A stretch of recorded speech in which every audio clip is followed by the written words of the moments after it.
Grupa američkih investitora koja se krije iza imena 500 Startups i njihova konferencija za startup projekte stigla je i u Zagreb. Hrvatska je, čini se, uz loše gospodarstvo i veliku nezaposlenost u isto vrijeme ishodište brojnih kvalitetnih poslovnih ideja. Upravo je zov tih projekata uz suradnju s osječkim Farmeronom, koji je prošle godine dobio investiciju od 1,4 milijuna dolara, privukao američki investitorski kapital. Well, we're investors in Farmeron and Noam Mathieu, and we also had a very generous invitation by the president, so we thought we'd come to Croatia. Na zagrebačkoj Geeks on a Plane konferenciji predstavilo se 20 startup projekata. A lot of great startup ideas, definitely some folks who got some really interesting businesses there. So hope to talk to a few of them. Skupina investitora 500 Startups već za vrijeme konferencije iskazala je interes za hrvatske startupove. A najbolji pitch imao je riječki projekt Huapi, koji je privukao interes Davea McClura i postignut je prvi dogovor o investiciji. Evo, mi smo imali sreće da smo uspjeli zainteresirati i privući pažnju McClura u 5 minuta, možda čak i u prvih 25, tako obično kažu stručnjaci, da je potrebno u 25 sekundi privući pažnju, inače odmah oni krenu pisati mailove, tweetati i to je onda kraj priče. Jako je biti važno da investitori iz Amerike investiraju u Hrvatsku, u hrvatske startupe, već su investirali u Farmeron, po svemu sudeći mi smo drugi i to je svakako dobro za regiju, znači da su oni spremni ulagati u hrvatske startupe, što znači da će biti još startupa, još ideja i mladi ljudi će dobiti poslove, to je super.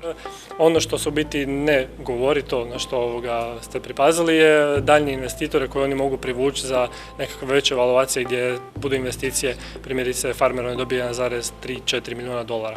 Onda sad to visi koji udio u tvrtci dobivaju, to su onda u biti iskreni podaci. Ovo što oni imaju standardne uvjete, to je znači $50,000 za 5% udjela u tvrtci. To je znači, tako da, evo, ljudi se ne moraju bojati da smo se rasprodali Amerikancima. To je ovako nekakav prvi strah od domaćih ljudi. Mi u stvari imamo ured na znanstveno-tehnologijskom parku u Rijeci na sveučilištu i nama je super ovdje i smatramo da su hrvatski programeri vrhunski, da oni mogu odraditi taj posao koji mi planiramo napraviti. To što se tiče odlaska u Ameriku, to je dio standardnih uvjeta gdje minimalno jedan osnivač startupa mora proći intenzivan trening u njihovom akceleratoru, znači od 3 mjeseca. To je taj odlazak u Ameriku. I eventualno mi ako budemo otvarali nekakve poslovnice u inozemstvu, to će biti čisto prodajna predstavništva, znači gdje se nalaze naši potencijalni kupci i partneri. A sam razvoj ćemo zadržati u Hrvatskoj. A čime su to zapravo riječki poduzetnici zainteresirali investitore? Ja mogu reći o čemu se radi, ali ne garantiram da će ljudi shvatiti. Znači, u biti radi se o dostavljanju informacija o domenama i web stranicama. To su informacije poput vlasnika web stranice, na kojim serverima se nalaze, da li web stranica da li se nalazi na blacklistama zbog spamanja, da li je ta web stranica aktivna ili je neaktivna. Znači, to uglavnom sve služi hosting tvrtkama koje rade alate za SEO, tvrtkama koje paze na trademark infringement, znači ako neko registrira domenu koja je zaštićena trademarkom, na primjer coca-cola-saks.com i znači automatski Coca-Cola želi spriječiti nekakvu zloupotrebu njihovog trademarka. Tako da u biti rješava taj problem, odnosno dostavlja tu informaciju kada je potrebna korisniku. Uz sjajne ideje prezentirane za posjetitelje konferencije zanimljivo je bilo i iza kulisa, gdje se uvelike pregovaralo. Imamo pogled s obje strane. I don't think we have any timeline for making those announcements. We try to make investment decisions when we feel like we found something that's interesting. It can happen in minutes or it can happen in months. To je bilo dosta zanimljivo i poprilično uzbudljivo i brzo. Već je bio stvarno uzbudljiv dan za mene i Edija, mog partnera. Znači, to se stvarno jako brzo odigralo, čim se završile sve prezentacije. Mati je ako nekakav posrednik dotrčao do mene, rekao kao Dave, zbilja ozbiljno želi razgovarati s tobom, jeste vi zainteresirani, rekao da nema problema, sjeli smo za stol za ručak, to je bila ta pauza. Jako sam slabo ručao, evo, to moram reći, znači proveo sam razgovarajući s njime i nakon toga smo u stvari dobili na mail njihove term sheet, znači te njihove osnovne uvjete, čisto da sve bude kao po planu i onda su nam rekli kao da je naš pitch bio najbolji, da će biti proglašenje pobjednika, to u stvari nismo očekivali i onda je znači, to bilo kao i službeno da on želi investirati u nas, pa da li se to može kao javno objaviti, ali to je sve bilo onako stvarno brzo. Ja bi recimo sjedio na kako se zove, na stolici, slušao prezentaciju, neko bi dotrčao do mene i hej, ovi tu sad žele ovo tu, da li to može tako? Ja sam onda zovem svog investitora, nađem se sa partnerom, svi smo bili tamo i stvarno smo se jako brzo morali dogovoriti, tako da to je ispalo super. Među najboljim pitcherima na investicijskoj konferenciji našao se i projekt SalesPod, aplikacija za praćenje prodaje na terenu.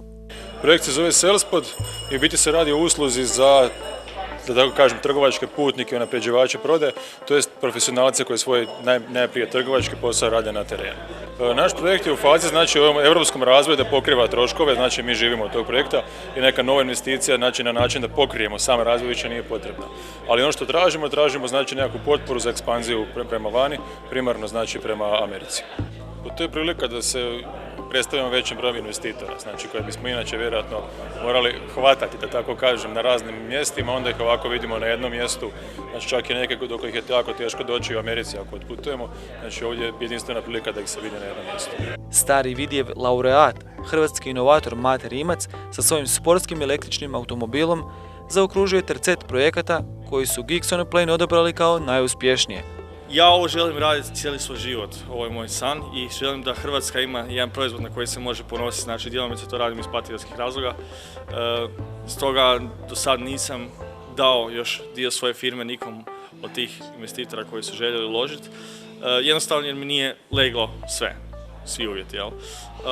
Stoga i dalje sam u potrazi za nekim dugoročnim partnerom koji će odgovarati po svemu mojim očekivanjima, a čak i ako se ne dogodi da nađem nekog idealnog za suradnju, ćemo uspjeti opstati, samo kao što sam rekao, malo sporije će sve ići. Mi smo na putu uspjeha, jer jednostavno je pitanje da li ćemo prije ili kasnije uspjeti. Jel? Bez investitora ćemo uspjeti samo nešto kasnije, sa investitorom ćemo se više fokusirati na naš vlastiti proizvod, manje na tuđe i moći prije lansirati.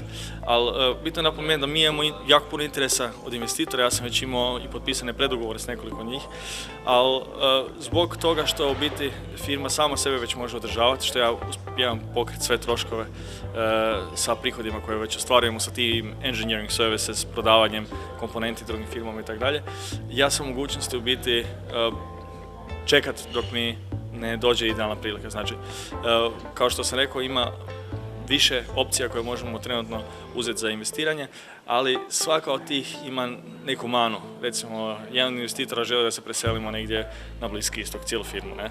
Drugi žele da se preimenuje firmu u nešto drugo.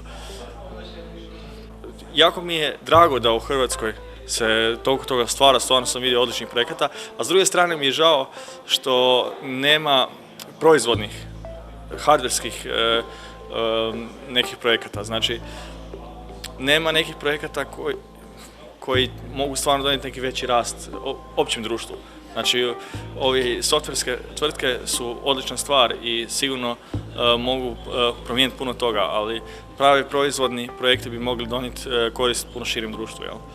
Geeks on a Plane konferencija bila je uspješna jer su se vidjeli atraktivni novi projekti kojih u Hrvatskoj ne nedostaje. Dogovorene su i prve investicije, pa se tradicija Farmerona i hrvatskih uspješnih startupova nastavlja kao nada u konačnici i za šire hrvatsko gospodarstvo.